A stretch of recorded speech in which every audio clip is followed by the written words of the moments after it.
Brochure nationale, documents stratégiques et échanges techniques entre experts.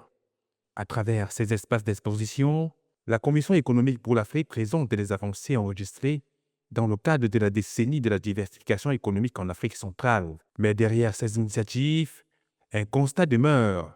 Les échanges commerciaux intra-régionaux restent inférieurs à 3%, révélant une intégration encore limitée. Nous sommes très heureux aujourd'hui d'ouvrir nos portes à la CEA pour pouvoir rencontrer une catégorie de nos clients. L'objectif étant que la CEA est une institution de savoir, de connaissance. Et nous travaillons avec l'essentiel de ces acteurs-là, que nous puissions discuter et voir comment nous pouvons améliorer notre partenariat. Cette ambition s'inscrit dans un cadre plus large, une décennie consacrée à la transformation économique de la sous-région. Que nous avons commencé en 2020, nous pensons, et que nous allons clore en 2030. Il y a eu un certain nombre de choses qui ont été faites et dont nous sommes très fiers et nous voulons bien que le message soit porté à grande échelle. C'est par exemple les stratégies et les CAF nationales pour tous les pays de la sous-région. En commençant par le Cameroun, nous avons commencé par ici où nous sommes, élaborer la stratégie et les CAF du Cameroun.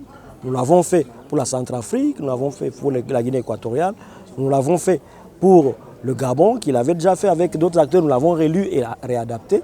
Nous l'avons fait pour Sao Tomé. Et donc, les stratégies et les CAF permettent à nos pays aujourd'hui de pouvoir définir où se trouvent leurs forces et leurs faiblesses pour tirer le maximum de la zone de libre-échange. Des stratégies nationales ont ainsi été élaborées ou réadaptées au Cameroun, en Centrafrique, en Guinée équatoriale, au Gabon et à Sao Tomé et Principe. Les échanges intra-zones au niveau de l'Afrique centrale, c'est vraiment moins de 3%.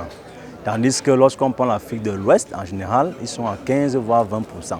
Donc il y a plus d'échanges intra-zones en Afrique de l'Ouest qu'en Afrique centrale. Pour booster peut-être l'intégration au niveau de l'Afrique centrale, il faudrait que les investissements intra-zones puissent aussi être développés. D'après les données de la Banque africaine de développement, nous avons à moins d'1% d'investissement intra-zone en Afrique centrale. Un indicateur qui montre que la mise en œuvre reste un défi majeur. C'est impossible de pratiquer le commerce sans avoir un financement. J'ai l'habitude de dire que le financement pour les entrepreneurs dans le cadre de la ZLECAf, c'est comme le carburant d'une voiture. Si vous avez, je ne sais pas, une très très belle voiture et que vous n'avez pas de carburant, vous ne pouvez pas la bouger. Donc c'est pour ça que nous interpellons, nous sollicitons, nous faisons le plaidoyer que la CEA avec ses partenaires, même si c'est un petit groupe, qu'on essaye de faire la réflexion, on fait des échantillons pilotes pour voir comment est-ce qu'on peut se déployer de manière concrète et on peut évaluer la contribution des femmes et des jeunes dans la ZLECAf qui se met en place. Car au-delà des stratégies, la mobilisation des capitaux demeure essentielle pour concrétiser la transformation industrielle. Entre stratégie nationale, ambition industrielle et défis d'intégration régionale, la décennie 2020-2030 apparaît comme une phase décisive.